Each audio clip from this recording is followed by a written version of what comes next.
पाकिस्तान की हालत इस समय बहुत खराब है। पाकिस्तान की सरकार और फौज इस समय न ठीक से पानी पी पा रही है, ना ही खाने का एक भी निवाला अंदर जा पा रहा है, क्योंकि भारत के हमले के 21 घंटे बीतने को हैं और इस समय भी पाकिस्तान में भारत के डर का मीटर काफी तेजी से भाग रहा है। पाकिस्तान में हुई इस तबाही की लिस्ट में सबसे टॉप पर कौन चल रहा है, तो जरा ये चेहरा भी देख लीजिए।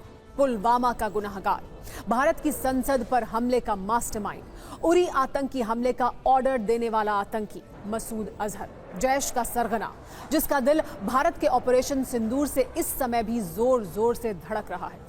उसने राफेल से मिसाइल वाली मार खाने के बाद क्या कहा, सबसे पहले ये टीजर देखिए। भारत के हमले के बाद मसूद अजहर रोते हुए ये बोला, मैं भी मर जाता तो अच्छा था। दुख इतना कि बताना मुश्किल। मोदी ने सारे नियम तोड़ दिए, अब किसी पर रहम नहीं होगा। मेरा परिवार खत्म हो गया, मरने वाले जन्नत चले गए, मुझे भी मौत दे दो।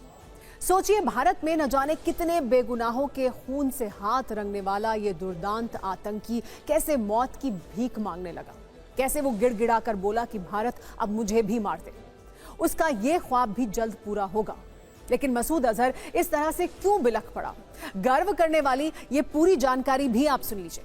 भारत की वायुसेना ने बहावलपुर में स्ट्राइक की थी। बहावलपुर में मसूद अजहर का मरकज सुभान अल्लाह है। ये इंटरनेशनल बॉर्डर से 100 किलोमीटर दूर है। जैश के आतंकियों का रिक्रूटमेंट सेंटर है। मसूद यहीं आकर भारत में हमले की योजना बनाता था। भारत की मिसाइल ने यहां पिन पॉइंट अटैक करके पूरे मरकज को कब्रिस्तान बना दिया। फिर दोपहर में ये बड़ी खबर भी आई कि इस हमले में मसूद का पूरा परिवार साफ हो गया। मसूद अजहर ने अपनी ओर से एक बयान जारी करके ये कबूला कि उसके परिवार के 10 लोग मारे गए हैं। हालांकि हमारे पास पक्की इंटेल है कि मसूद अजहर के परिवार के कुल 14 लोग इस हमले में मारे गए। ऑपरेशन सिंदूर में मसूद अजहर की पत्नी शाजिया मारी गई, उसका आतंकी भाई मारा गया, उसका बेटा मारा गया, उसकी बड़ी बहन जहारा बीबी मारी गई, मसूद अजहर का बहनोई मारा गया, भांजा और भांजी भी मारे गए। अब मसूद अपने परिवार में बिल्कुल अकेला है। वो बिलख रहा है, फूट फूट कर रो रहा है।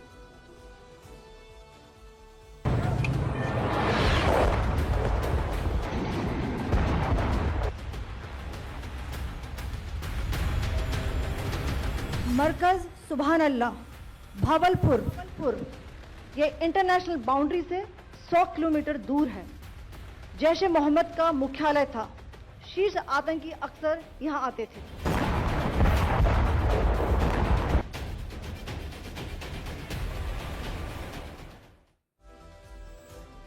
जो मसूद अजहर आज रो रहा है, जो अपने परिवार के खत्म होने पर दर्द को बयां कर रहा है, आज आपको उसके आतंक के चरित्र के बारे में भी जानना चाहिए। 2001 में लश्कर के साथ मिलकर संसद पर हमले में ये शामिल था। 2001 में जम्मू कश्मीर विधानसभा पर हमला करवाया। 2008 में मुंबई में आतंकी हमले में लश्कर के प्लान में भी ये शामिल था। 2016 में पठानकोट एयरबेस पर हमले में शामिल था। 2016 में उड़ी में आतंकी हमले की साजिश इसने रची थी। 2019 में पुलवामा में आतंकी हमले की साजिश भी इसी ने रची थी। मसूद अजहर का रोना पूरे भारत के लिए हर्ष का विषय है। खासकर भारत के ऑपरेशन सिंदूर पर आज सबसे ज्यादा वो लोग संतुष्ट हैं जिन्होंने पहलगाम अटैक में अपनों को खोया है और जो अब ये कह रहे हैं कि भारतीय सेना ने हमारे सिंदूर का मान रख लिया।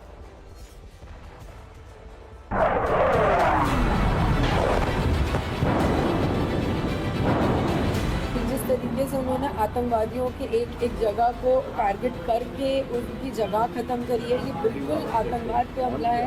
मैं बहुत खुश हूँ, बहुत I am really thankful to the government, I am really thankful.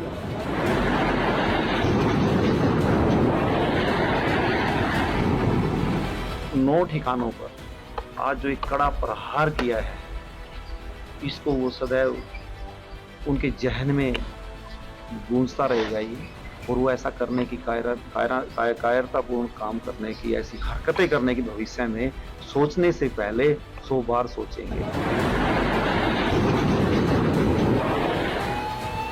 हमारी बहू का सिंदूर जो उन आतंकवादियों ने उजाड़ा, तो मुझे लग रहा है कि नहीं, आज उसे सुकून महसूस हो रहा है, शांति महसूस हो रही है, गर्व महसूस हो रहा है कि उसके पति का जो बलिदान है वो उन आतंकवादियों का समूल नाश का कारण बनेगा।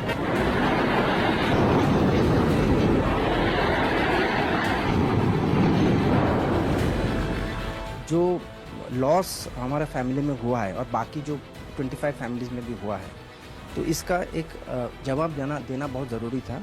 जहाँ कहीं भी टेररिज्म का जो भी ये मिले सरकार को, उसको पूरा जड़ से उखाड़ दिया जाए।